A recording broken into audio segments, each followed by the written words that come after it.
Amaze okuba nti asomoka eggwanga nyaffe Uganda ne yeeyongerayo ebweru waayo, omukulu amanyiddwa nga Honorable Robert Kyagulanyi Ssentamu oba Bobi Wine yalikodinga akatambi n'akakasa bannayuganda nti yali afulumyemukko katono, wabula yali agenze kubanga akwasaganya emirimu egy'enjawulo egyali gisusse okubeera nga gyali mingi n'obwetaavu okubeera nga asisinkana ba stakeholders ab'enjawulo basobola okubanga bakwasaganya kino nakiri naddala ku nsonga eya struggle. Olunaku olwange nakusa omwezi 17 March 2026 nga ne gye buvuddeko amawulire gangi agabadde gatambula mu lines oba mu nkubo za security nti waliwo okutya okw'ekika ekyawaggulu ku butya Bobi Wine bwe yali afulumye eggwanga n'abaani be yali akolaganyeeko nabo mu security. Kati olunaku olwaleero afande Nalweyiso oba Lieutenant General Proscovia Nalweyiso bw'abadde akyaziddwa wali ku TV eyasanyuka ayina obubaka bw'ayogedde oba ezimu ensonga zasinyizaako nga zikwatagana na Bobi Wine ye kennyini n'okuba nga ajjawo ebibadde bibungeesebwa nti waliwo abasirikale abateekebwa ku nninga olw'okutambula kwono. In fact, Lieutenant General Nalweyiso agambye we have about 6 border points that can be used. Kyagulanyi left the country because no one was looking for him. Nganyonyola nti akikkiririzaamu nti eggwanga lya Uganda lirina borders eziwerera ddala 6 omuntu wasobola okuba nga afulumira. Kanagamba nti kisobola ezo zonna omuntu aba asobola ozikozesa. Nagamba nti Kyagulanyi yava mu ggwanga lwa nsonga tewaali amunoonya. Mukadeke kamwagambye nti I believe Kyagulanyi has been touring Uganda and anyone can leave the country as long as they are not being actively pursued. Nagamba nti nebbanga eryo lye mulabye nga Bobi Wine alaga nti ali mu kwekweka, nedda abadde teyeekwese. Ndi Bobi Wine abadde ali ku mulimu gwa kubeera nga alambula ggwanga lya Uganda. Era n'amaliza nga agamba nti omuntu yenna asobola okuba nga ava mu ggwanga kasitaaba nti talina musango na gumu gumuvunaanwa. Kati nno tubadde tukyali ku bya General Nalweyiso baafande Nalweyiso mukaddeke kamu n'omukutu gwa the NTV. General Nalweyiso abadde kusanyuka TV.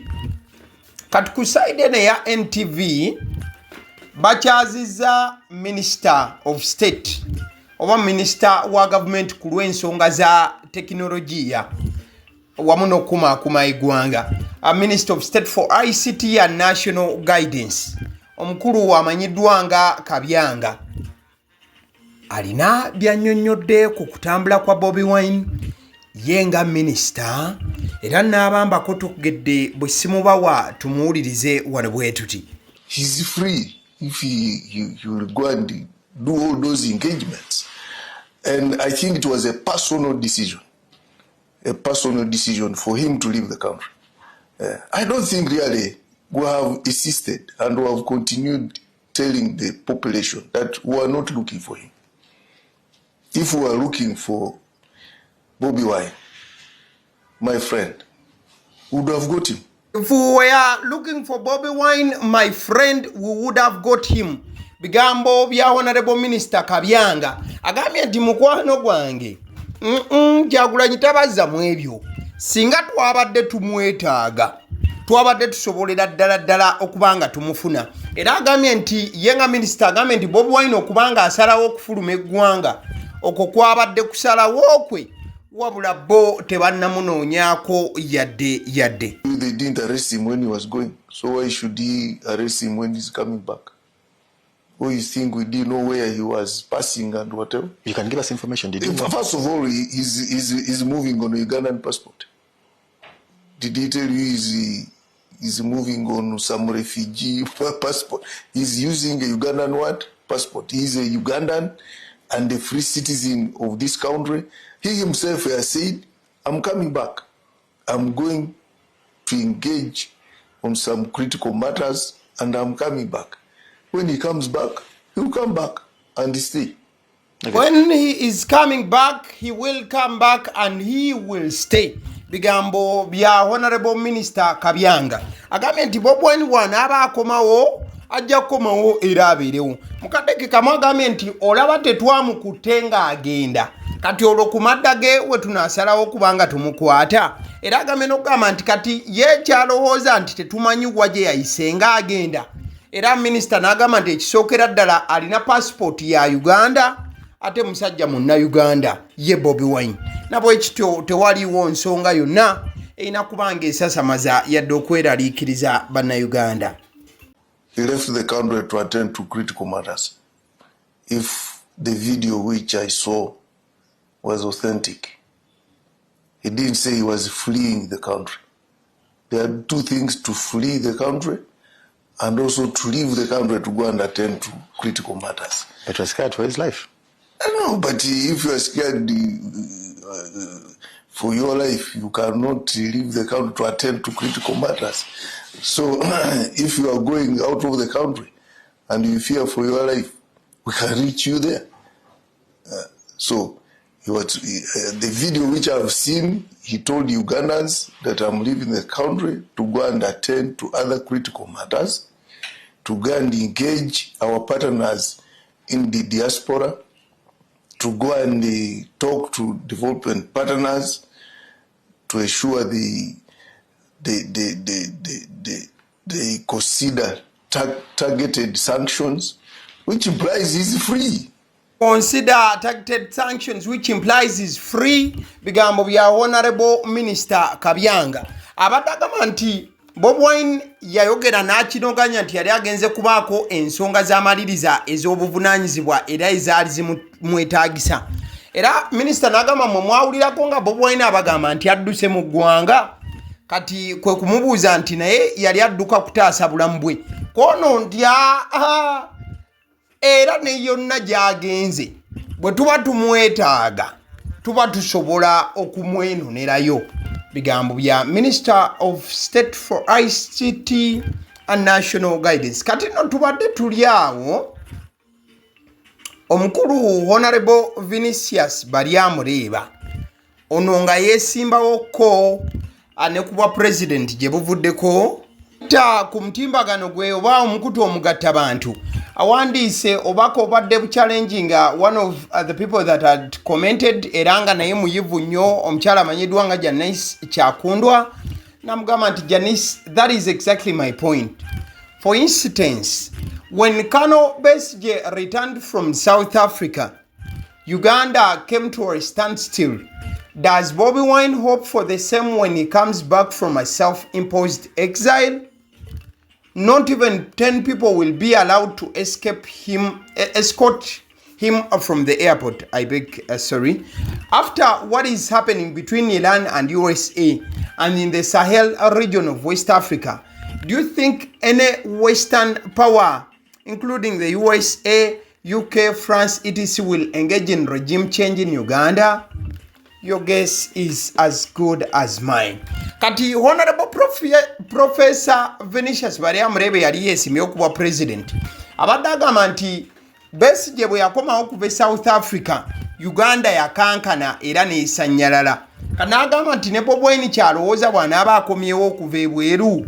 N'agamba nti n'abantu 10 tebajja mukkiriza oba tebajja kubakkiriza yadde okubeera nga bawerekera Bobi Wine okuva ku kisaawe. N'agamba nti kubigenda maaso mu Iran, mu USA wamu ne West Africa, alowooza ensinga USA, UK ne France zinajja okukyusa obuyinza mu Uganda. Professor Vinicius Baryamureeba n'agamba nedda. Kati mwana munezi amanyiddwa nga Joseph Lubandi n'amwanukula n'amugamba, something is really wrong with you lately, Professor. Is he the first opposition leader to flee a country to exile? Do you mean to say you have not seen people go into exile and come back victorious? Omukulu amugamba nti naye Professor, ennaku zino wandibanga waliwo ekikyamu ekitali kituufu kyogamba nti Bobi Wine bw'anaava mu exile tasobola kubaako kirungi kyakomawo nakyo. Olowooza ye yekka asusse ogenda mu exile tolabangako bagenzeeyo ne badda n'abuwanguzi. Ekifaananyi kyolaba ku screen eddakiika eno kifaananyi kya speaker wa Parliamentary y'eggwanga nnyaffe Uganda. Emboozi eno ngikoze ku ssaawa 7 ez'omutuntu ennaku za 17 Machi omwaka 2026. Era nga wentuukidde nga Parliament ya Uganda egenda okutuula mu lunaku olwaleero ku ssaawa 8 n'eddakiika ezinaabazigwamu. Parliament egenda kubanga eteesa era egenda kukubirizibwa Speaker Anita Among. Ebbago ly'etteeka ly'ebiyiiye ligenda kusomebwa omulundi ogwokubiri. Ebigenda okubaayo byonna ngenda kugezaako kubanga mbikufunira, wabula kyolina okumanya etteeka tutegeeza etteeka erya copyright. Yes, copyright bill egenda kubanga esomebwa yeetaaga okubanga ekolebwamu amendments wano na wali. In fact ndabyeko Eddie Kenzo.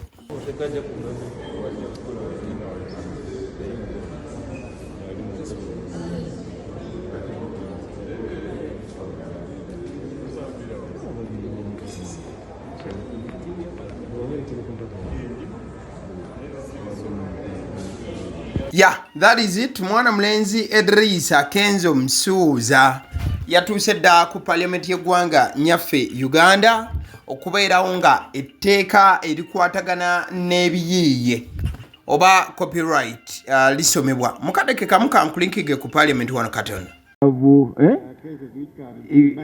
Yes, there is where you are dealing with a doggo. To be honest, I do not know much about witchcraft. Ours is scientific. And also as patients come in, before even you go into the scientific investigations of what has caused the illness, you normally ask them. Then you tell you, but haven't you ever recorded such cases? They were Bazungu, the colonialists. And they left here that law, the Witchcraft Act. So, director, don't take it lightly. Yes. Honorable Member, you are very right. And that's why I said we need to become an institute and we investigate some of these things and we innovate. Maybe there are, things out there in Busoga or wherever that we can use here in Uganda to treat, to get medicine out of them. So we are not brushing these off. We know that it can be an opportunity that we can explore. There can be an opportunity that we can explore. Bigambo bya Dr. Juliet Naku. Olunaku olwaleero bamemba ba Parliament baba MPs abakakiiko ka Public Accounts Committee oba PAC bwe babadde batudde babadde babuuza Dr. Juliet Naku ono nga ye Ssenkulu oba atwala eddwaliro ly'e Butabika nga bamubuuza nti naye tewaliwoko balwadde bajja mu ddwaliro e Butabika naye nga eddalu lye balina oba obulwadde bw'eddalu lye baagwa babalogaliroge abantu abo bo mubakolera mutya. Dr. Naku n'agamba nti munnange ffe mu nkola ya sayansi n'amateeka ge twasoma mu kinnasayansi ebyeddogo tetubimanyi ne twagala Butabika eyongera okuweebwa amaanyi efuuka institution eyaayo ku bwayo osanga tutandika okunoonyereza ne tufunayo ne ku ddagala erisobola okuba nga lijjanjaba nga tukozesa enkola ey'ekinnansi. Omuntu bamuleeta e Butabika ne baleeta jjajja mukembyakembya n'atuulaawo n'atandika okugamba bajjajja ono eddalu yaggwa ligwe bamuwunika buwuniso bambeera efaananako bwetyo. Kale as we are winding up still nga tukyali ku Butabika bannange ebintu biri serious. Abantu kizuuliddwa nti ensangi zino ekintu ekiyitibwa okugwa eddalu oba okufuna obuzibu obulwadde obw'okumutwe kisensedde era kingi.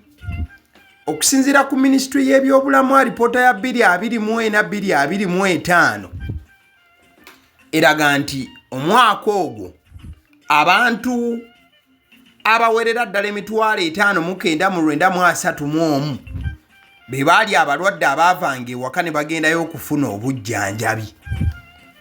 Abantu 8,544 ne baweebwa ebitanda ate abantu 5,889 bo ne bazuulibwa nti batuusekokko ewalungirungiko abo ne basindikibwa baddeyo eka.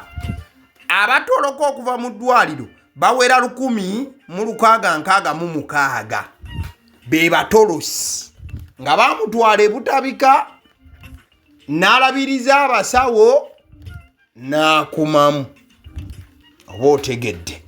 So this is an issue yeetaaga okutunuulirwa ennyo n'eriisa ejjogi. Kale nzikiriza nkutegeeze ku bannaffe aba Honeybites bagamba nti bo omulimu gwe bakola gwa kukolera byakulya eby'abaana abadda ku masomero. Bwe tugamba abaana abadda ku masomero saabo bokka abadda ku masomero wabula n'ababeera ewaka balina package ey'ebyokulya eby'abaana mu line efaananako bwetyo. Gwe bakubire bukubizo bagambe njagala package y'ebyokulya by'abaana abali ku masomero oba abaana abalya ebyokulya.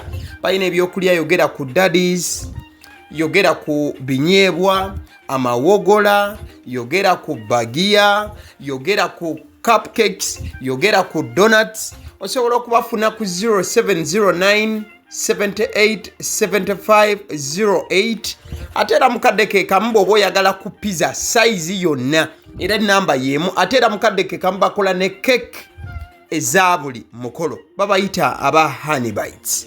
Njagala n'okutegeeza ku bannaffe aba Alson Painters UG, bano basiizi ba langi era nga balina obukugu mu kusiiga langi era bamanyi ne langi ki egenda ku kizimbe kyo era mu ruumu ki. Tebasobola kuddira langi yandigenze mu kisenge ate ne bagisiiga mu ddiiro ey'omu dining ne bagisiiga mu kinaabiro. Nedda, Alson Painters UG omulimu gw'okusiiga langi bagukugukira ddala. Basiiga ebizimbe okuviira ddala ku ruumu emu paka ku makalina n'amakalina. Gwe bakubira ebukubizo bagambe nti Alson Painters UG namaliriza okuzimba ekizimbe kyange. In fact ne bw'oba olina ekizimbe nga kikadde nga olaba langi yaakyo efaanana si bulungi, Alson Painters UG bazze kugonjoola nsonga eno. Bakubire ku 0705 193636 be bannaffe aba Alson Painters UG. Aba Sidi Omusunsuzi ly'erinnya eryange yenze aba Sidi Omusunsuzi. Yenze atuula emabega w'omuzindaalo buli lunaku era ly'eddoboozi ly'owuliriza ku mukutu guno aba Sidi Omusunsuzi ly'eddoboozi eryo era ng'omukutu kwoli gwe guno ogwagaliwo. Nagamba nti information yonna gy'olaba ku channel eno tetugattamu kintu kyonna ate tewali kye tutoolamu.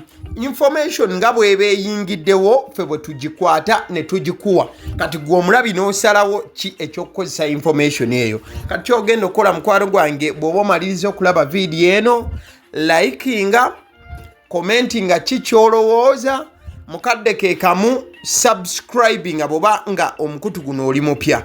Ate era mukadde ke kamu sharingira mikwano gyo girabe vidiyo eno ate ne videos endala ku mukutu guno. Agaliwo YouTube channel, mwebale kutulaba.